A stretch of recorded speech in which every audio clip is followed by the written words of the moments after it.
Assalamualaikum warahmatullahi wabarakatuh. Ini sambil nunggu saat mau pulang ke Jogja ini coba bikin YouTube ya. Ini kontennya adalah SLF ya, seperti mungkin kelanjutan yang lalu. Nah, waktu itu kan sebenarnya SLF itu ditertibkan oleh Pemda setempat. Kalau Bekasi ya Pemda Bekasi, kalau di Bandung ya Pemda Bandung. Tapi biasanya dari Pemda tersebut untuk surveinya atau penelitian melalui pihak ketiga, yaitu akhirnya ditunjuk konsultan SLF itu. Nah, ini saya termasuk bekerja di dalamnya, ini di konsultan SLF ya. Kalau saya di bidang strukturnya, ya mungkin sedikit lah saya tahu mengenai pemeriksaan di ME-nya dan juga di arsitekturnya, tapi ya sedikit sekali. Tapi yang mungkin yang kami jelaskan di sini adalah pemeriksaan di bidang strukturnya. Nah, ini untuk survei sendiri SLF itu melalui yang pertama memang dari pihak kedua atau pihak pengguna itu mengajukan atau pengen punya SLF ya, yang mana SLF itu memang disyaratkan di dalam undang-undang ya. Tapi otomatis dari pihak kedua atau pencari SLF tadi tidak bisa langsung ke Pemda, akhirnya menunjuk pihak ketiga, yaitu konsultan, hanya dia di pihak kami ya, pihak kami. Sudah itu sudah itu kami sebagai pengkaji teknis itu ditugaskan di lapangan untuk pemeriksaan struktur bangunannya ya. Ini ya saya ceritakan dulu yang mengenai struktur ya, nanti mungkin dilanjut pemeriksaan arsitektur dan ME-nya ya. Nah, kalau di ME strukturnya sendiri itu memang, maaf ini secara umum dulu ya, ini memang ada yang digambar, yang sudah ada gambarnya, ada yang belum ya. Kalau belum ada gambarnya itu otomatis konsultan SLF ini mengajukan redrawing, membuat redrawing itu. Jadi bangunan yang lama yang sudah berdiri diukur kembali sebagai dasar untuk pengajuan SLF ya.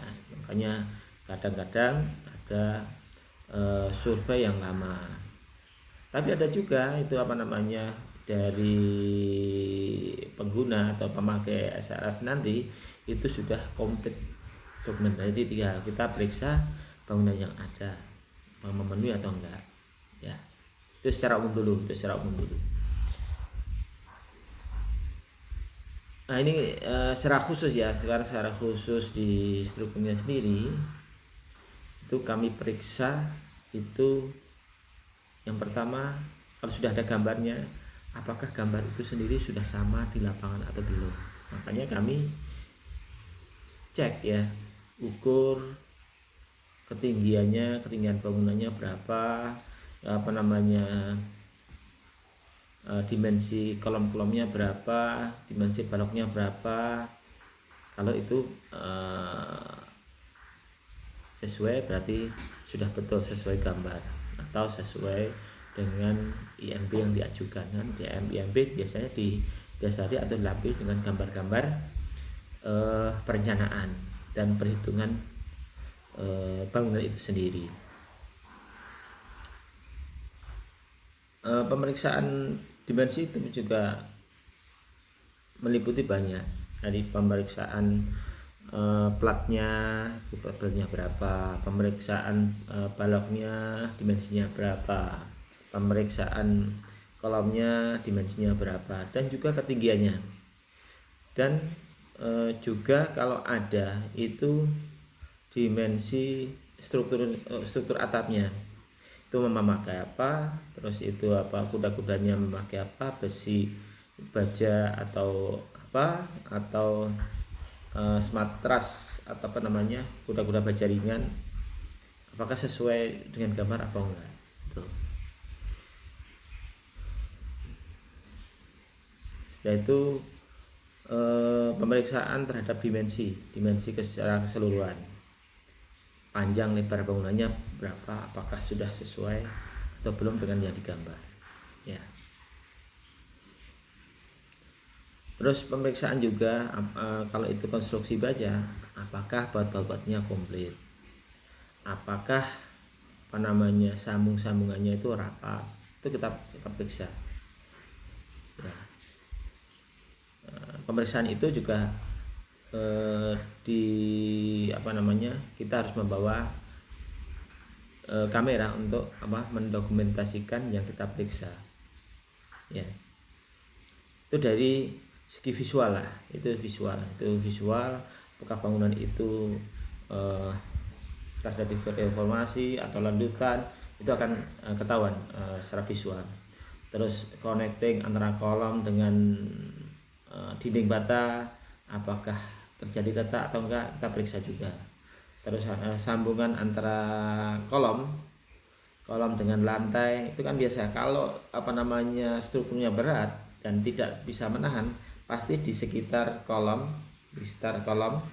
itu terjadi retak yang enggak dalam ya.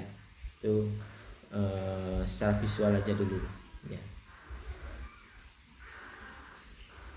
Terus kalau itu konstruksi baja, kalau itu nggak kuat, itu terjadi rentusan yang besar, pasti terjadi rentusan besar, itu kelihatan di lapangan, kelihatan ya. Terus kalau itu lantai 2, misalnya materialnya beton struktur, itu terjadi retaknya seperti apa. Jadi banyak faktor ya. Memang retak itu juga banyak faktor, karena apa? Mungkin pas pelaksanaannya, atau mungkin pas pemeliharaannya, atau mungkin metode pelaksanaannya banyak. Mungkin sebelum itu ya pemeriksaan secara visual ya. Sudah itu kita lanjutkan lagi pemeriksaan langsung, pengujian langsung di lapangan. Ini terutama betonnya kita hammer test. Biasanya kalau K300 di situ menunjukkan antara 33 sampai 36, itu sudah nyampe ke 300 ya. Nah, kalau kita olah datanya kurang lebih seperti itu. Tapi itu juga hammer test tinggi atau rendah tergantung speknya apa. Kadang-kadang kita nggak tahu. Waktu itu kita pernah pemeriksaan lapangan, loh kok di bawah 30, ternyata speknya K250. Nah, itu kan seringkali gitu. Jadi kita lihat speknya dulu, speknya berapa, jangan sampai kita kaget di lapangan ya. Sudah itu pemeriksaan di lapangan, hammer test ya, sudah itu mungkin pemeriksaan di lapangan cukup sampai seperti itu ya. Mungkin gitu ya, nanti dilanjut di sesi berikutnya. Assalamualaikum warahmatullahi wabarakatuh.